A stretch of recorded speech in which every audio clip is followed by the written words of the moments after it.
Aba, ko, ma'am, ngasi tawag di class di compound interest class number 3. Interest is compounded half yearly, not quarterly. Ko, tha nipan gi OBI. Quarterly OBI, sendui kabi sangze. Sahi de kabana taba. Ko, quarterly di kang bro. Sahi mi saru mari thopagi ama half yearly tangkai. 8 month le har PI, 5 month le har PI question makal makha ma'am hangeba. Sigi ni ko. Theory di yang se. Sendui kabi sangze. 5% per annum harase. Times na 2 years harame. Adamana smai harama.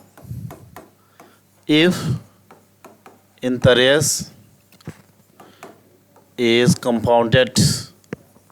half yearly harama. Half yearly hadi sahi tangkai kuding ge havne. Harama taradi. Aikoina angka ji hotpa matam da khara changes khar leirani. Kai changes no lei duise hai taragadi.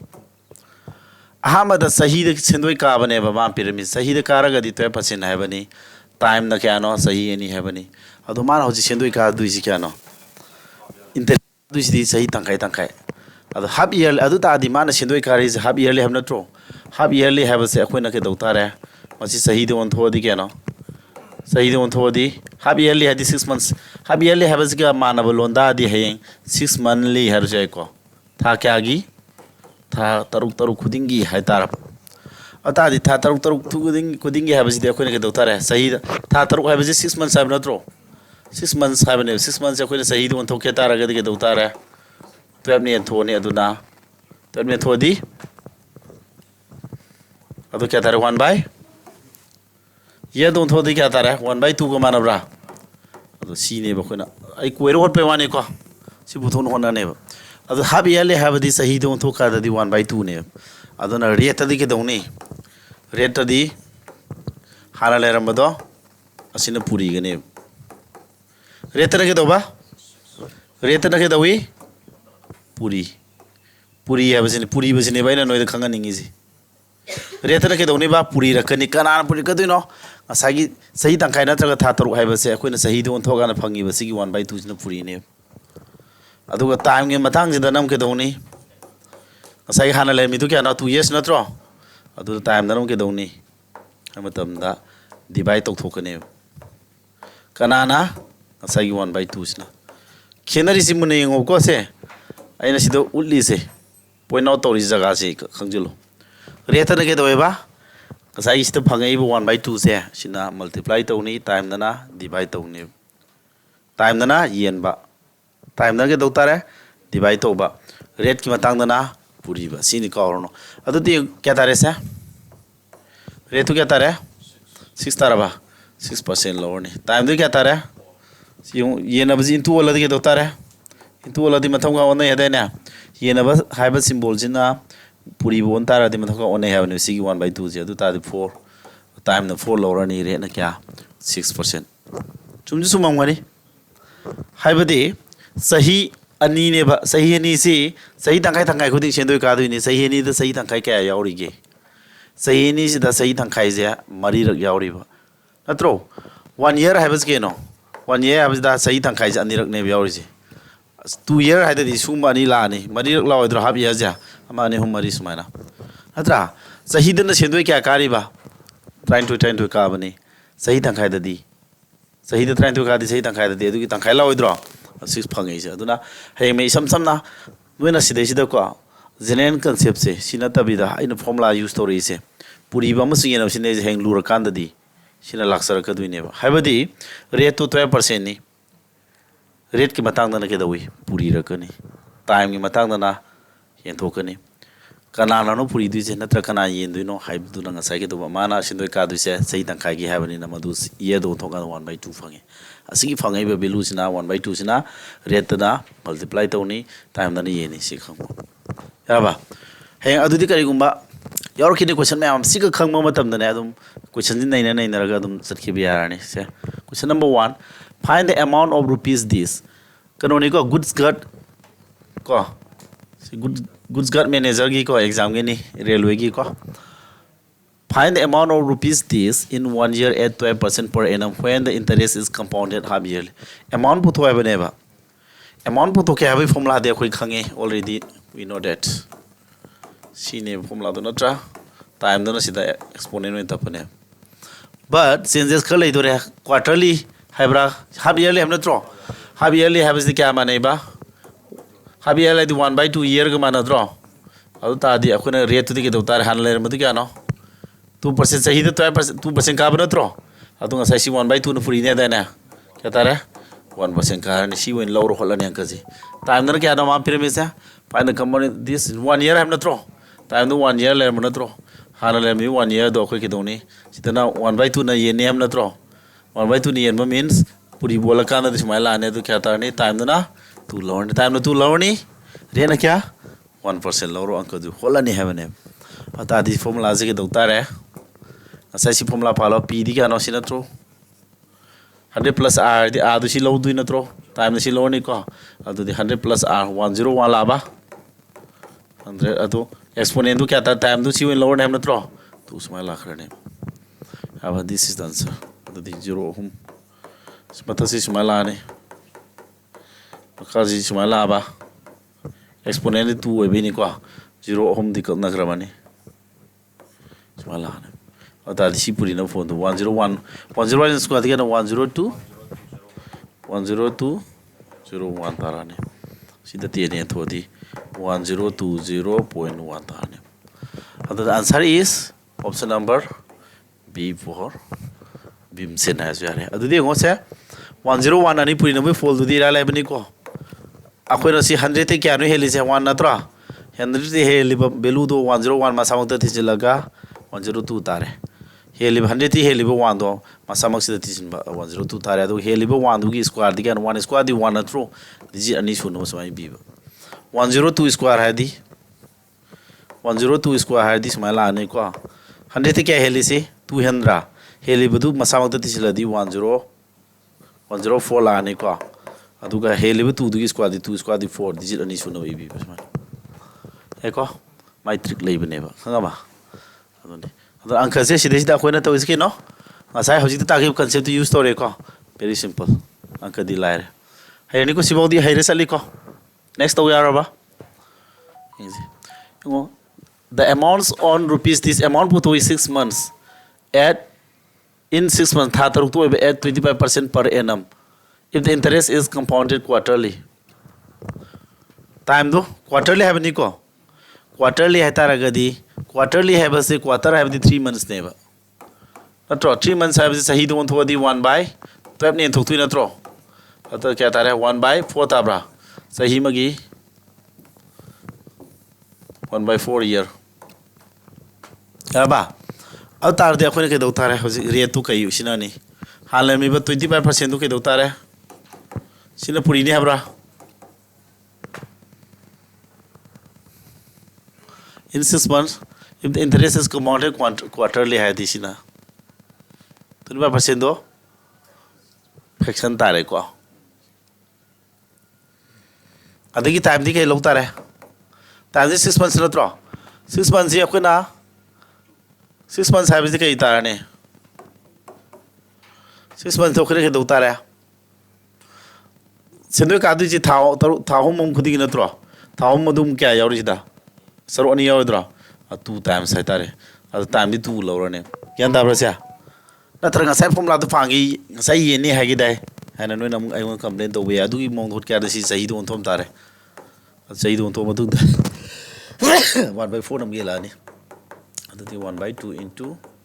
4/1. Other than 2 that draw. So mine coero holosieco. Yaba? Other coero holo gante when she did some Luha Levanka to Gante. Do daddy. Ankazi, Hotare, CNB, Roshi, the Washington Makara de Lanis, 25% Adigano. 25% diffraction of 1/4 manabra.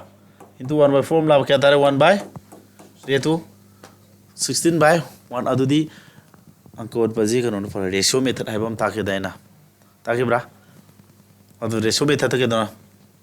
Piduna, 16 moment of the amount 17 word amnatro. Time the 2 webina Gedotara is scoring to Nicosia. Scoring to the Sikatare. 16 square 256 70 square di 289 latro. If the interest commodity quarterly amount put hoy bane ko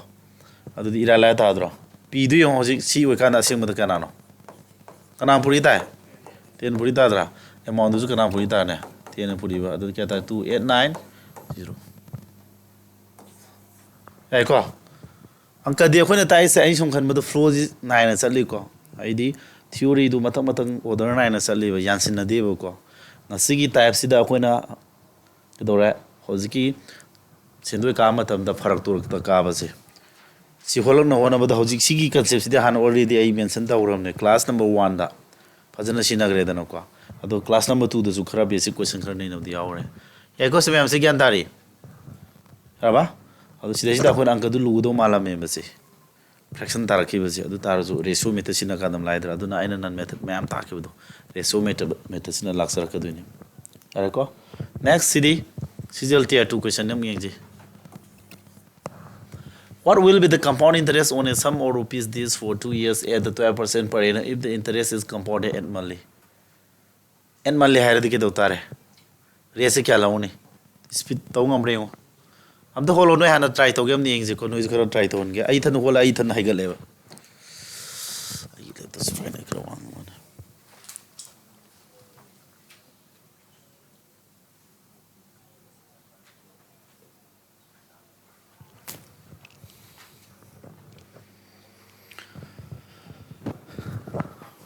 क्या था उन्हें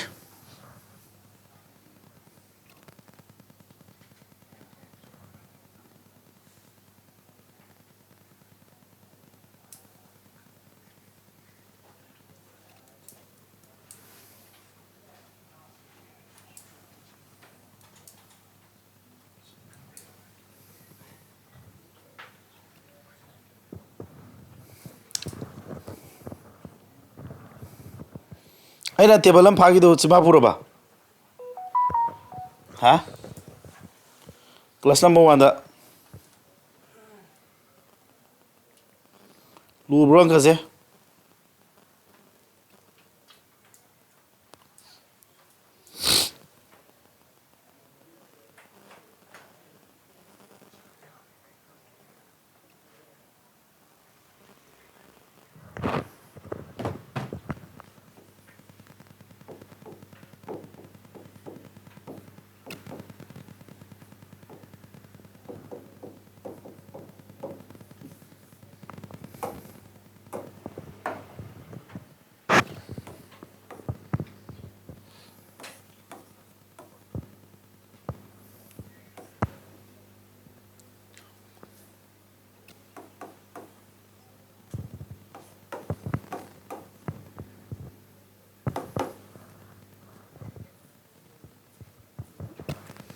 วันนี้ตาเนี่ยพวกเขาฮะเคลียร์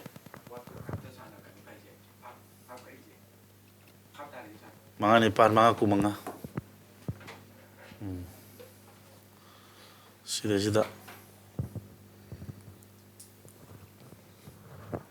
ang kadu thuba yabado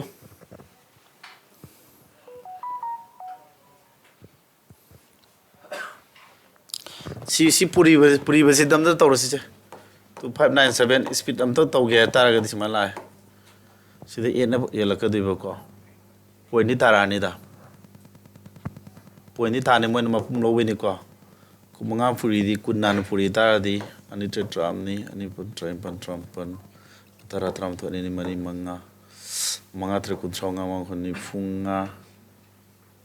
puni pan kumanga kumapan mapan tarum trying to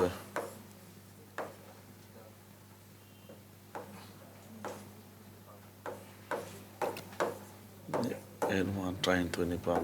funga 8115 11 beta bra क्या था बनो ना ये जो को सी खोर पद्धति को ना ताला के सीने दाफ के दादू से एगो से अंक दी स्पीड तो से अंक से टाइम कंज्यूमिंग ओइने को टियर 2 क्वेश्चन नि खरा नै रखने आइना तो इना स्पीड तो उठपै वाने दा मेंटली होट पंगम बखरा तौरगा आइना जि तोय बोद मेंटली होट ngam मोइ दा फोन ने Yengo mana sedoi kai si 8 monthly natro. Asai kok tu sinoro. Tha nipal hai ji sahi du wala di kya no. 8 by 12 years tha du sahi du wala di 12 year loidro. Adu di 2 by 3 natra. Tadi si 2 by 3 du on gre adu tadi re tu di ke do hana le re tu kya ba 12% du si na puri ne ham natro 8% tar mani na re tu si sin na ne time na karani yen gada ba time na le me 2 years natro time na si ni yen ham natro 2 by 3 ni yen ma means puri kan da 3 by 2 mathang on re ko sia time na 3 low hai bane ba si adu 8% jo hum la oi tar ga di 8% home oi taragadi aina simhapu nan table am pi raina first class ta madu gi useful madu simhapu min laksara khaduni yandar hoisa adu pu da boy ta di khoi sangani si pura mata di compound interest ke dauta re ba 25.97% of p du kana no p laktu na tro adu di 2597 haraga sila ne ko 31250 ne ai no ji holi do ada khoi hoji hor kyan kya thai ba 8116 approximately si tar ne ba si chumre ho se akhoi haita tar si ma pu bi phari na tro ba ha to do ba sa tra de to tare ang class number 1 dai tabra 25.97 tabra adu pu dreng khala se akhoi to du ji sagala ne si kya thare ba 16 par 16.64 tar ba si ke 8 kam paro kya thare adu de 8 ka si ke di 20 ke 4 64 adagi na plus la ni ko 8 16.64 jiga 8 ka purina 100 lakh thune ba adudi khut pudi sangane ni pan mari kun thain thoi ni pan truk ni fuim pan fuim khima thoi natra ni pan truk ni fuim pan da manga apsaladi khim doi ni pan trom doi adu 1.33 lakh thune si adudi si 1.33 lakh point si nama ni ko si ga 24.64 something jigala ani kya tarasa 7 kya taruka ahunga di fontaraba 25.97 ta dro point matung di ani bod lawro dia akhoi simha puram bagi si ke dodui no simha puram bagi si direction ya du simha pu da ta de akhoi sumaina time consume tawrani ko upaliti ko se real exam da ai si anka yam thubo jani natra ai satrani khalo ai hotui ni side hena thungai le ponte ba siden thuge ta di you should get by heart aina pigi belu do sang tradum aduni yam phabne yam laksare hai sai real competition da suma masa masu mayam ji nang siang kaji matam changi du nang exam je to teli sina hard to du ni and the rest question am khana nang exam gi nang deciding factor ji question work ne bhai exam ji da thaba khan ba khan da ba ji param di sina question ani yong gi belu kanjing gi du ne adune heng question ni ma hom ni question am aduna maru oi ba gi du pa ga do ne ba ta to ko dam I sana ga do ne adu param da tar da ino ji yam kan no ji develop to ji to tar en si matam du mangal loi da araba adagi mentally calculation to ro sai jaga se ma samjil nyai ko sai speed show to gi da na ta si tar ne adu kakna matam da ka puri kholi ba khara sange ko puri ba tan ngano ko puri ba tan ya de araba semana araba next to sira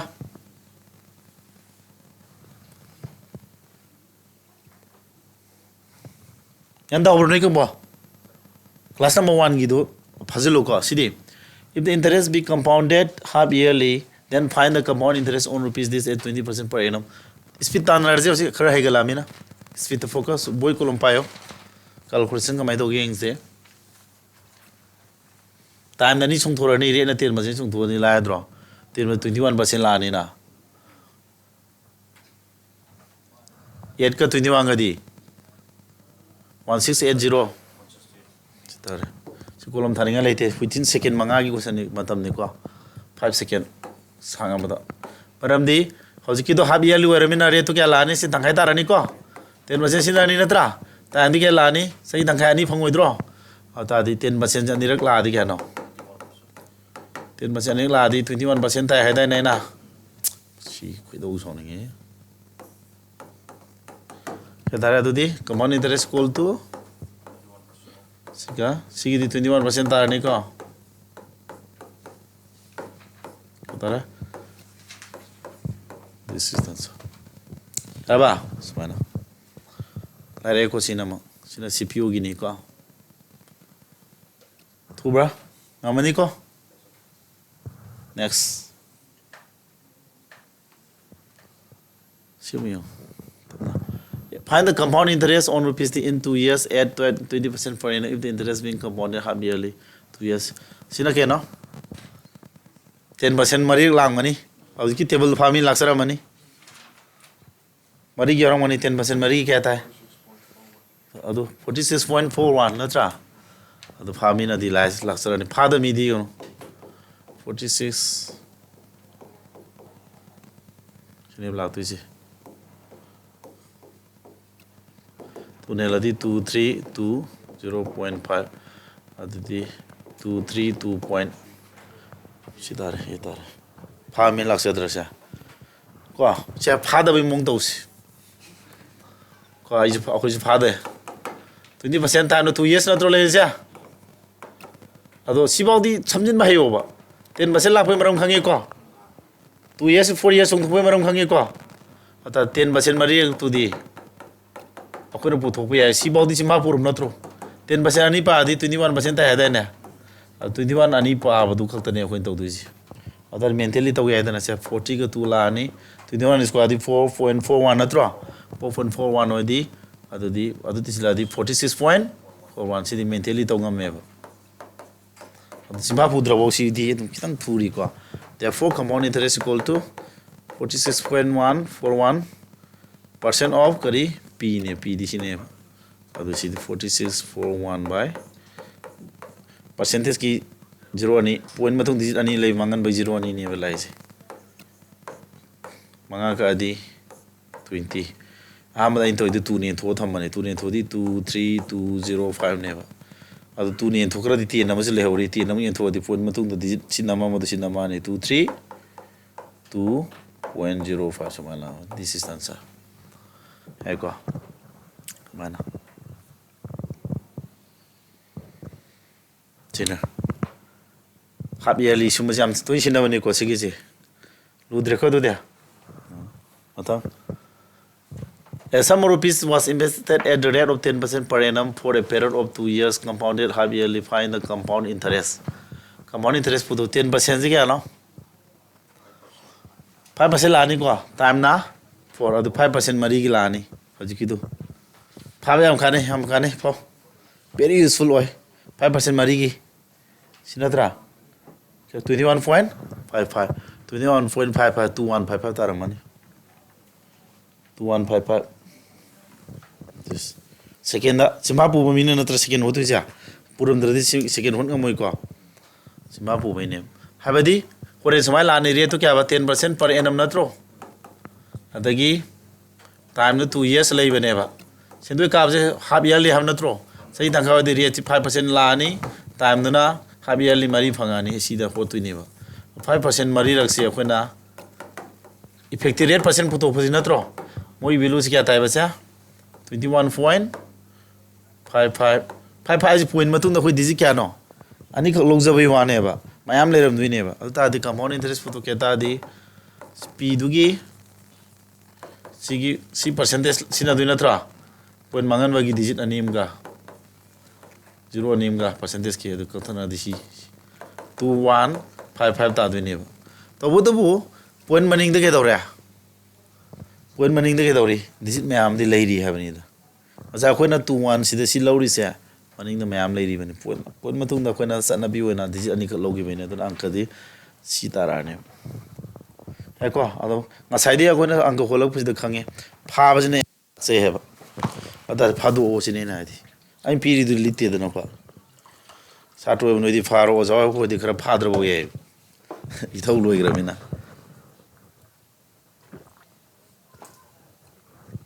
lan tambi bai bonga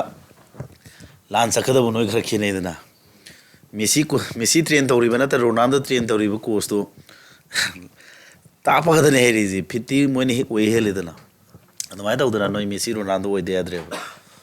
akhoi di Messi Ronaldo course ne bo oi disna ai ko ai ju pa sang da be ne revise tau sananing mane do pawa nang do ne fajin ga dawni find the compound interest on rupees this up to 2 years ko 6 months see time fraction la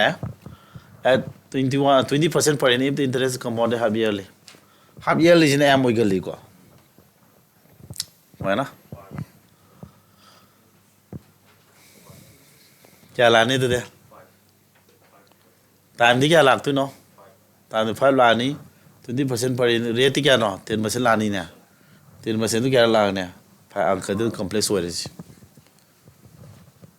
10% तो मंगार लाने 10% मंगार मरी रखी थी क्या no ताकि बताओ 21 आने की थी 44 41 नत्रा अदु यमु 10% gun napsil khituri ko find the compound interest on rupees cp adu yengsi ko adu simha pure rate to 10% tarani ko hoi ba adu 20% natra sha per annum oramba time na 2 year 6 months sai ba do khona si time to 5 thung thorek pui maram khangi ko adu sina 10% la ni natra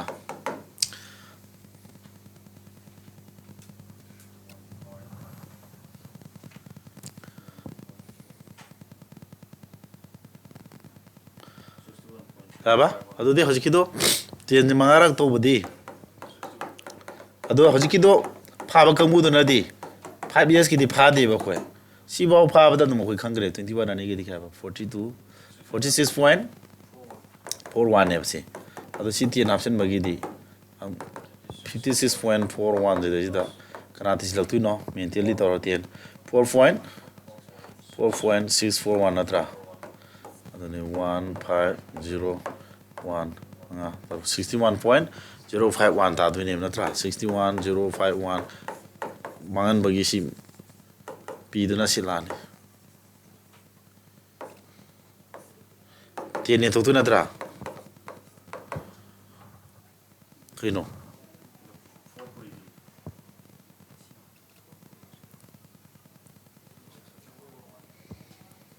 for mawali sume tiene si form puri dri ko mari manga kun mari mai tu kumari 24442 sitar opuri adamana ya ko se thuro bane du phab jam kan re ko hoje akhona matam do holok phosi da dum akhona sida practice to da phaba ga phada ba ni gi difference adum sigi value ji khangu ko sigi mingo de kitang speaker hana ba gi dam to ne khoni phan dui se phado ko dong ne e ko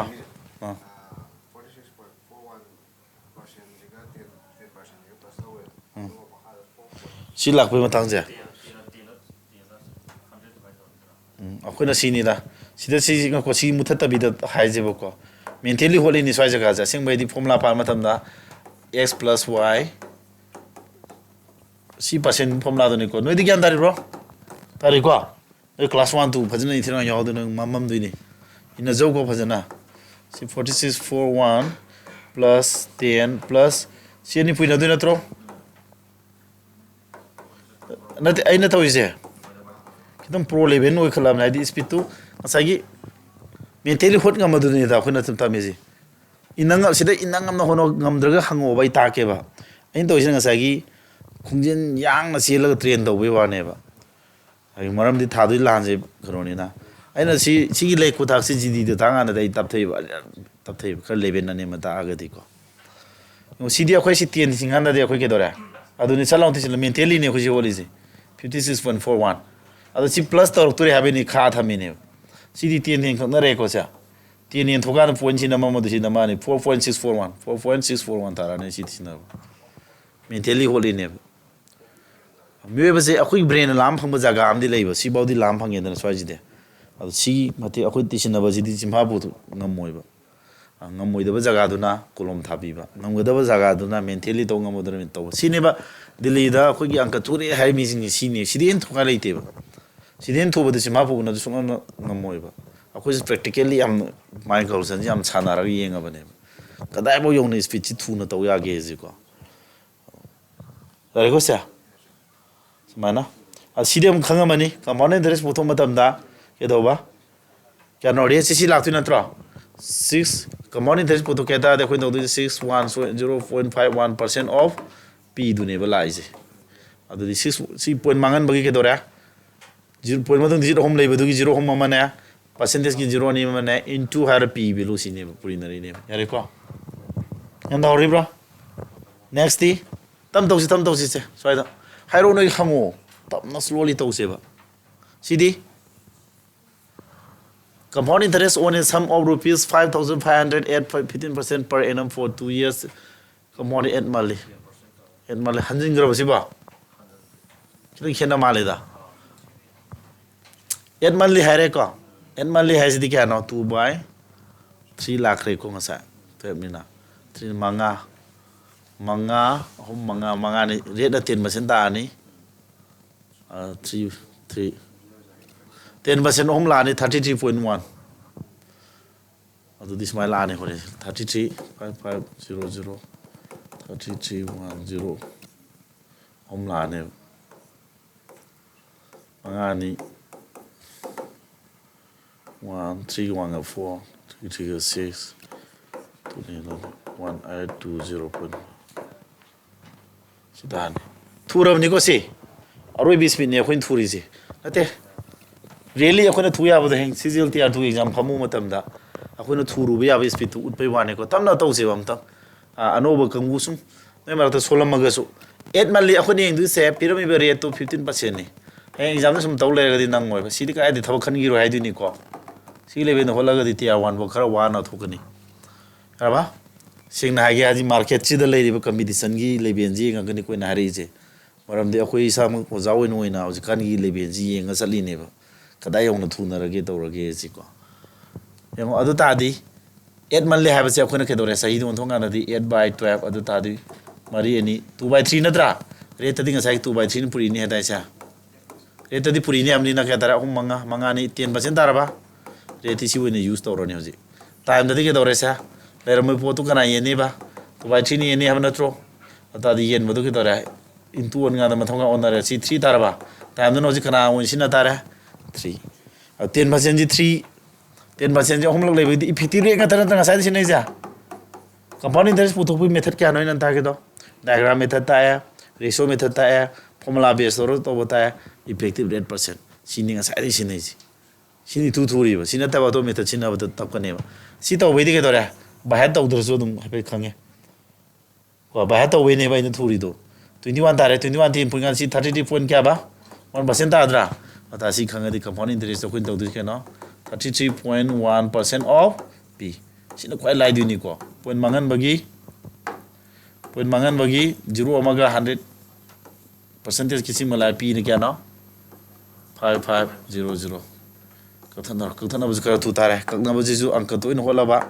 lepa ba mathan yum da boy kolom ga kono ya go do mangani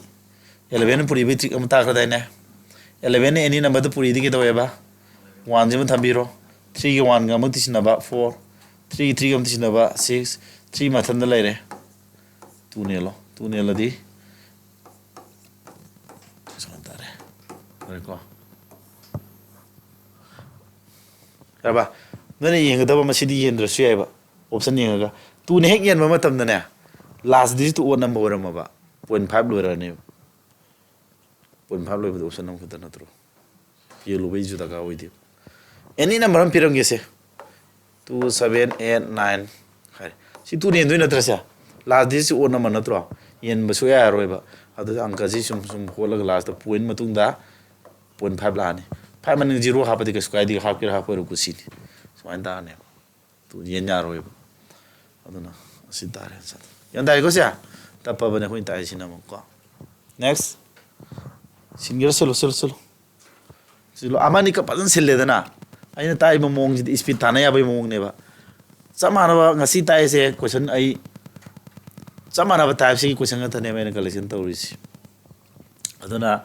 no sida hayo bu yare ba ate yosi akhoi tongnari ba teaching style je hana ai samak su ta me pura mix up question ta ne hojikti content sema thawen sema ne level ji tam pu khalai ne matam dik nang sang ba yai time consume be but no the speed ta lo ya ba adagi haigat pa ya ba gi di big chance ne ba se khot pa here ꯑꯩꯅ ꯇꯧꯔꯤꯁꯦ mind calculation ꯇꯧꯔ speed ꯑꯃ ꯀꯃꯥꯏꯅ ꯇꯥꯜꯍꯧꯕ ꯌꯥꯔꯦꯕꯁꯦ ꯍꯥꯏꯕ ꯇꯥꯜꯂꯣ ꯁꯤꯗ if the compound interest on rupees this at 10% per annum for 2 years if the interest compound half yearly हारे half yearly होती 10% से 5% उन्थोनी 5% की 4 दो ऐसा ही जाओ रबा 5% तो क्या रख लाने बा 4 लाओ इधर अदु सिमा पू लाई देने क्या ताई बा 5% से 4 दो क्या 5 के 10 20 क्या बा 46 over ne 5 mari rakpa yauroi da kya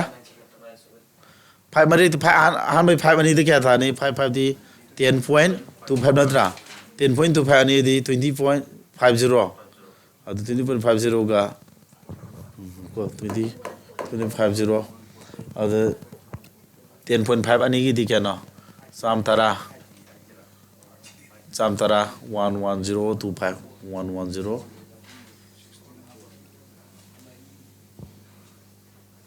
ani mari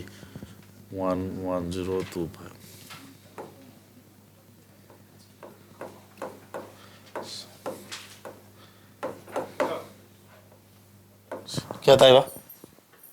लोरा बा क्लास नुंगाय ब्रा नुई रिजनिंग में नुंगाय ब्रो क्या था बज गया हाँ नदे 5 के अरे क्या अदु दी 10% ना तो रेटो टाइम तो 2 years ना तो सी तंखाई दादे 5% ना तो सी ना 4 years थोड़ा नहीं सही टाइम तो 4 लोरा नहीं ना तो 5% तो मरी तो सिंपा पूरा मदी पूरा वही दिया अपना थी दी सी बाउदी लाए रे क्या सी दी 10.25 सीजु क्या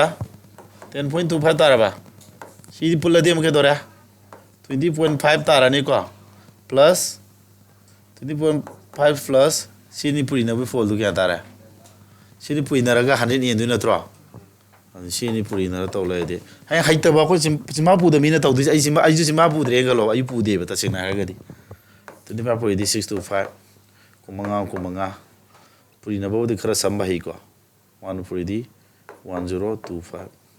line 5 2 6 0 mari manga 0 point matunda digit kya no mari manga toru ama ani ahum mari manga toru 1.05 1.05 21.55 tare ko sa thoin puthok tu ne base faram da tara gadi ai si puthok te ade putho ane ba sigi speech to hota ba da de therefore common interest kya tara 2155 by 0 mari lane ko adu 160 kathana adu 2155 siga kana ga 16 natra adadi tatu mangadi marifu amar approximately lauraga tabani ko se Tadi क्या बा टाटुम पुरे दे टाटुम मंगा marifu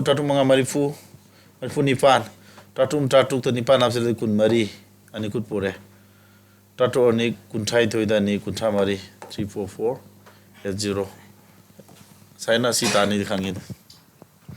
मरम सादे zero no लगम थोक्तरा सिदा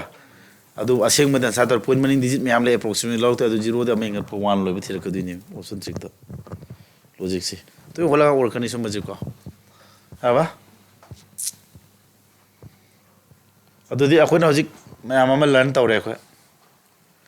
अखोना bye तौबन याम लाक्से हेबसि म खंगे अदु pharaoh को 5 की याम यावरे 10 याम यावरे आई पॉइंट तौरन आई कन तौरन हाईलाइट तौबनि नन आई पीडीएफ तो कन आई सेमद आई साना पागी बगी को पारो सि 8 मालियम यावरे tier 1 को si 5 monthly ga yaw ne ko question ji sida di yaw 5 monthly gi to thina gre ko phar thana 8 monthly ni sinatra what is compound interest on a sum of rupees this for 2 years at 12% per annum if the interest is compounded sidi no holom ta yengji kya thane ba 8 monthly wadi 2/3 la ni ko rate na 8% ta ni time na time ना 3 तादु नत्रो ओरे लानी सी n mali di kaya tar ni ba तुम ने थोक तुई नत्रो से तुम ने थोनी नत्रा 2/3 अदु रे तो क्या तार है 12% जो 2/3 पूरी यदि क्या तार है 8% टाइम दी क्या बा 2 years 2/3 नहीं एंडुई नत्रो 2/3 नहीं अलदी 2 into 3/2 लाने तो क्या तार है टाइम ना 3 रे ना सी लोरो 8% ओम लग ना साजी हाउ रमनी 8% तो क्या बा 25.97 नत्रा 8% जे ओम लग वेरदी माय इफेक्टिव रेट परसेंट से क्या ताए बा 25.97% ताए अच्छी सीमा पू मीना दिंग सायांग कसी लायर नहीं दिया for CID 25.97 0 मरी लाने को into 6250 अनि कुमंगा का दी मरी को आता दिसी ताराने अदुदे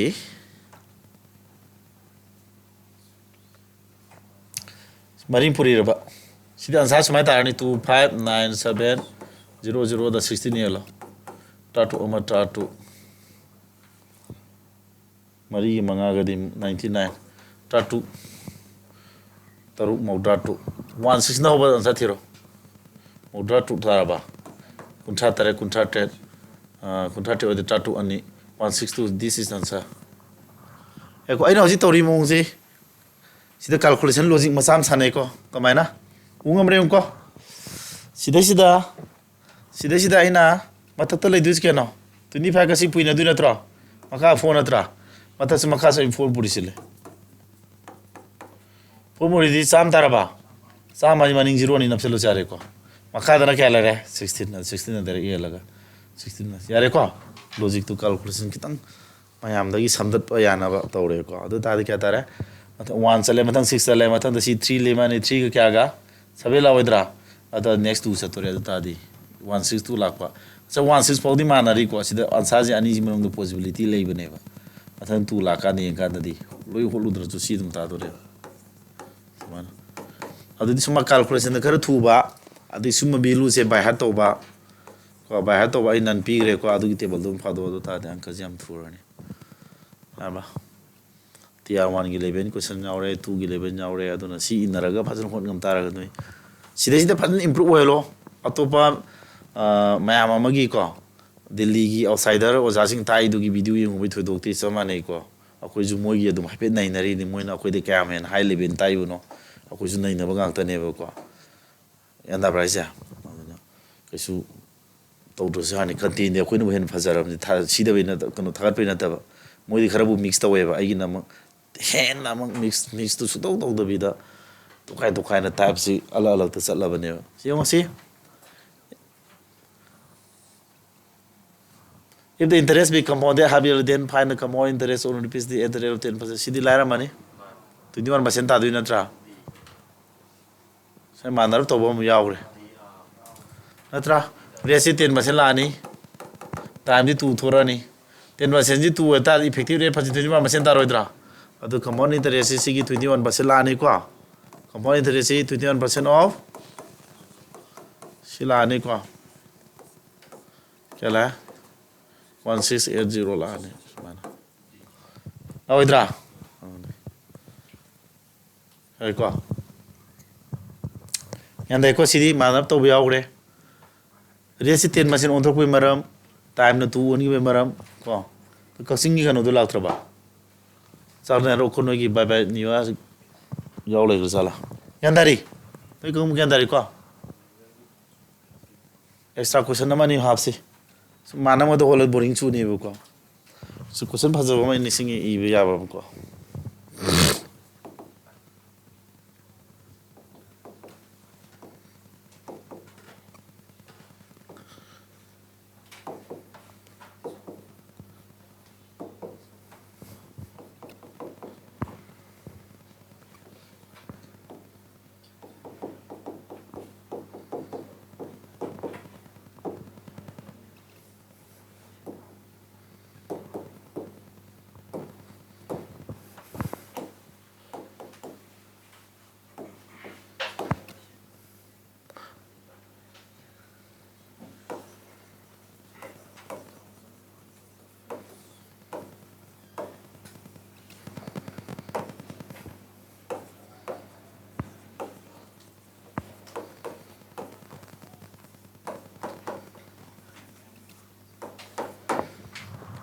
lupa lising kya question je ai ni ju hei ji ing ji ko lupa lising tara ji gi ko find the difference hai ko samini ko of compound interest sing du gi of rate 10% per annum for 1 year if the interest is compounded annually and compounded annually samana ba simpham je sahi de sendoi karaga 10% ko time di 1 year ne sahi de 10% sahi de sendoi kabaga sahi tangai khudin kabaga da khena ba kam se kudam moina harabada tapna gyan tan hage se pg lupa sinatro sida sendoi ja ha madana ke dora han ka money interest na ke no rate to 10% per annum ne time na 1 year ne ko si ha madana ke sendoi to ke do ba compound interest yo sahi khudin ka ba da oi ba compound interest amana sahi tangai khudin ka ba da oi ba compound interest haro compound ani gi difference amadi lai roidro amana sahi khudin karaga puthokpa compound interest amana sahi tangai khudin kara puthokpa compound interest ani sida kaya khena ga da ge trick ama ta ke do ne asai da gon holi bisi da sigi trick ama se mo ro se ama 10% amana kya no si la ne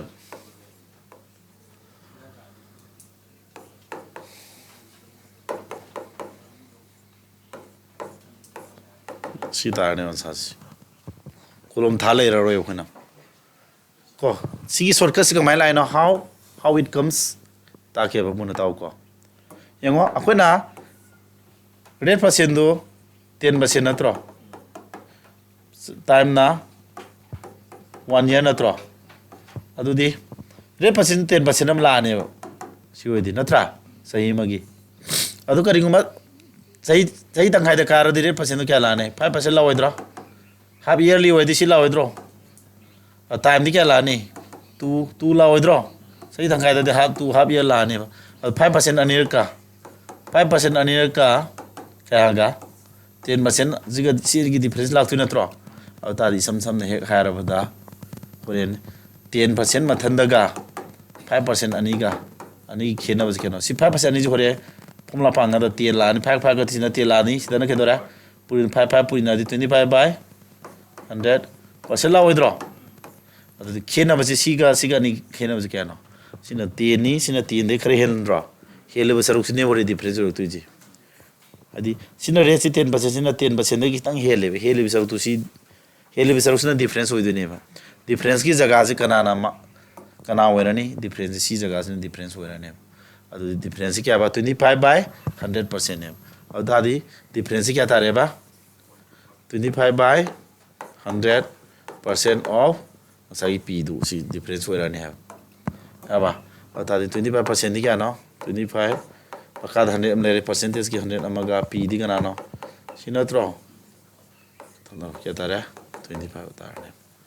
adabra heng me aduna shortcut ta samana khajawani si question si ko aba yandari ko aduna si question si adum hangjin bani aba yandai ko si tawbra tawdabra amana race isam samna 10% do dum patho hot pa amana chai tangai khuding parakan de 5% ani thoni aduna kari khenare ha matamda si jaga ji ma hel hengali sarusina difference ora khudine atra adudi difference to 25 by 100% op la ni sila raba sejelo sita sejelo hangman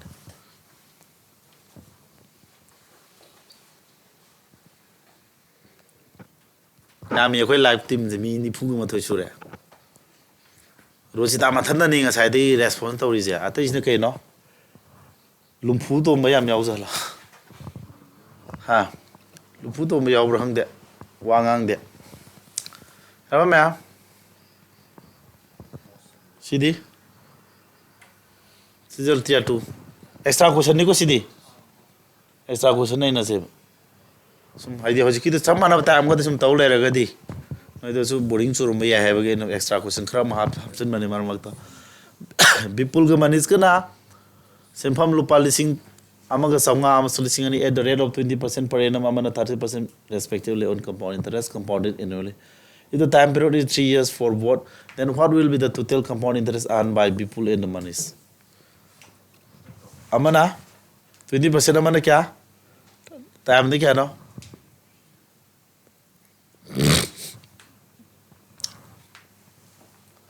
ꯑꯗꯨꯗꯤ ꯑꯪꯀꯁꯤ ꯁꯤ ꯅꯠꯇ꯭ꯔꯣ ꯂꯨꯄꯥ ꯁꯤꯗꯒꯤ compound interest ꯄꯨꯊꯣꯛꯇꯣꯏ ꯅꯠꯇ꯭ꯔꯣ ꯔꯦꯠꯅ ꯀꯌꯥ 20% ꯇꯥꯏꯝꯗ ꯀꯌꯥꯅꯣ time 3 years ꯅꯠꯇ꯭ꯔꯣ ꯑꯃꯅ ꯂꯨꯄꯥ ꯂꯤꯁꯤꯡ ꯀꯌꯥ ꯁꯤꯗꯒꯤ ꯀꯌꯥ 30% ꯇꯥꯏꯝꯅ ꯀꯌꯥ 3 years ꯅꯠꯇ꯭ꯔꯣ ꯁꯤꯗ ꯑꯣꯏꯔꯛꯄ ꯀꯝꯄꯥꯎꯟ ꯏꯟꯇꯔꯦꯁ ꯑꯅꯤꯗꯨ ꯄꯨꯜꯂ ꯀꯌꯥ ꯇꯥꯒꯦ ꯍꯥꯏꯕ ꯅꯠꯇ꯭ꯔꯣ very simple question but ꯑꯪꯀꯁꯤ ꯀꯩꯅꯣ ꯊꯨꯒꯅꯣ ꯍꯣꯠ ꯀꯌꯥ ꯇꯥꯔꯒꯦ ꯀꯩꯗꯧ ꯇꯥꯔꯦ 20% ꯑꯍꯨꯝꯂꯛꯇꯤ ꯀꯌꯥ ꯇꯥꯏ ꯁꯤꯝꯐꯥ ꯄꯨꯔꯝꯃꯗꯤ ꯊꯨꯔꯣꯏꯗ꯭ꯔꯥ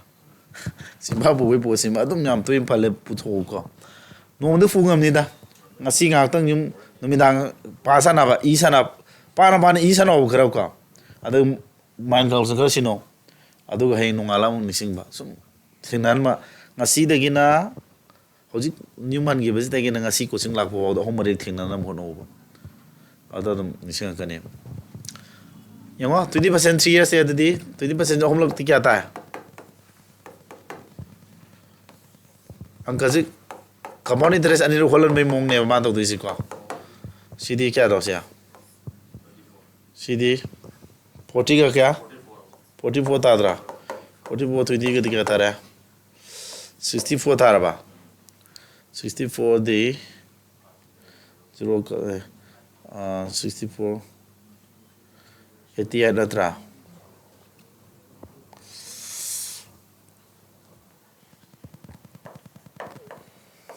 Citar mane. 72.8 tabra. Ada compound interest kya ta ne? 7 to 8. Citar ba. Trauma point trauma ni pa ni kya no? Sound kula. Sound kun ne. Trauma ni pan sound kun da 12 kut pure trauma ni kuntra da trying to have di 42 4 kut pure. Trauma terete kya no 42 natra kuntra 42 2 4 kut puri ne boko trauma ter 105 to 4 109 tar si tar mana ko simapur mandi thudi ni 30% homework kim paro 30% homework ki kya data re simapu ji ko cd 60 ga 6 tar mani ko ate 9 69 ko 69 tare 69 ga 30 pa dore ko ma kya tare sidi 129 tare ba nate 30 ga di 99 tar 99 om kore ko na 3 puri di om por kun tare om ko try pan 207 di 20.7 am apsala ne 20.7 9 अपन गनी गदी तारा tram तो अब तार compound interest क्या तारा सिगी नमक compound interest 20000 into 1197 बखात क्या लानी 0 हम लाओ इधरा तुम बोली दी अनि ट्रेड ट्राम नी अनि पन ट्राम पन अनि मानी अहम अनि मानी तिसना तारे इधर सिया क्या तारे 23940 अमना 109 2060 3480 yabra si kasulu bang kadina te compound interest ani holan me wane ba thawina natro gyan daude tawi sida aru bang kam de na te compound interest ankani holan leba ko da thawina aduna aniru hotpo da thuna na bagi damak ta koina si bilu phaba natraga mental calculation de khara di thure da na ko pha da gadi thu duini sumaina thu no tare da na yan dai bune kumba se am sau tanga chile sidi 10 plus 2 gi tia 2 ani ko phaine ni se ngara nan kui dribe exam ni aji tia 2 yaure dana the compound interest of rupees in 2 years if the rate of interest is 22.5 per annum for the first year and you know sindoi ka bai sang ge do ba ha sindoi ka bai sang se rate change to bai do ani rate se sai guding mana bro ama saidana si ani sub saidana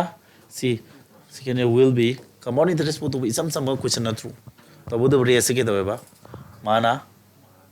handa be wane otadi si puto ke da ke do tare karamana 5 which one is si 2.5 na true amana 2 na true toro otadi si dike tare 4.5 tare ba तादी अनिजी पुइना दु नत्रा अनि मंगा तारा अनि money 5 नत्रा 5 to the 100 yen दु नत्रा अनि the 0.5 lakh प्रा अदु the 4.55 तारे सिताई को अता कमोइन दे क्या तारने दिया 4 कमोइन तो रेसी 455 point अतु सिलाने को अनि मरी लाख रे अदु का पीडी 0 नत्रा 10 yen थोदी 45.5 तारबा 6 ना पुरी दे तोरमा कुंत्रा कुंथ्रोम दोय 3 नु लोइबा सितारा मने तोमरी कुमरी कुंतरे नत्रा लुदे को इफेक्टिव रेट परसेंट सिना नहीं रे कुछ ना रू बजे मान नहीं रे को सिदगी अकोइन होली बिस बिस सिदगी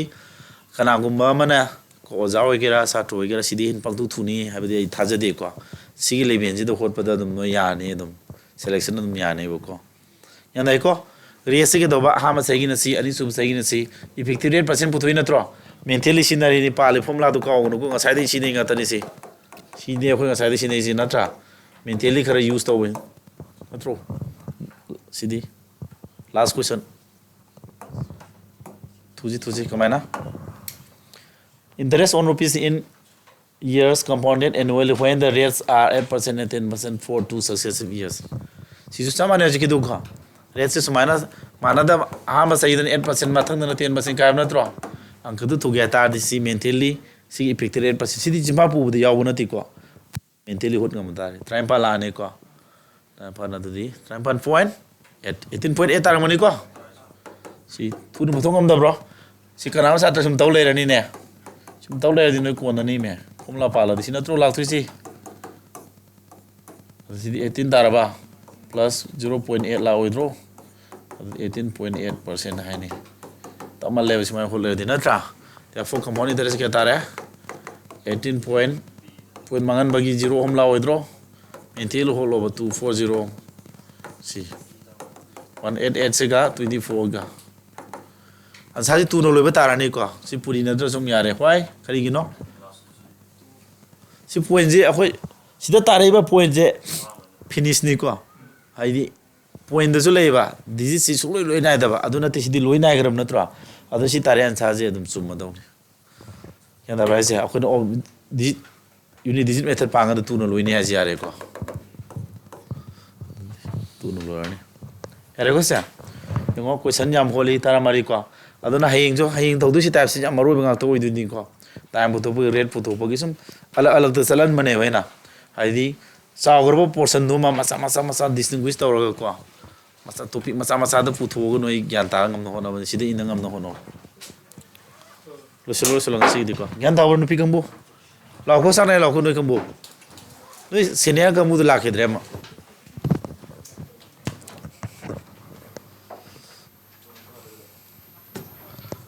लाइव क्लास को मुझे ज्ञान तारी ब्रो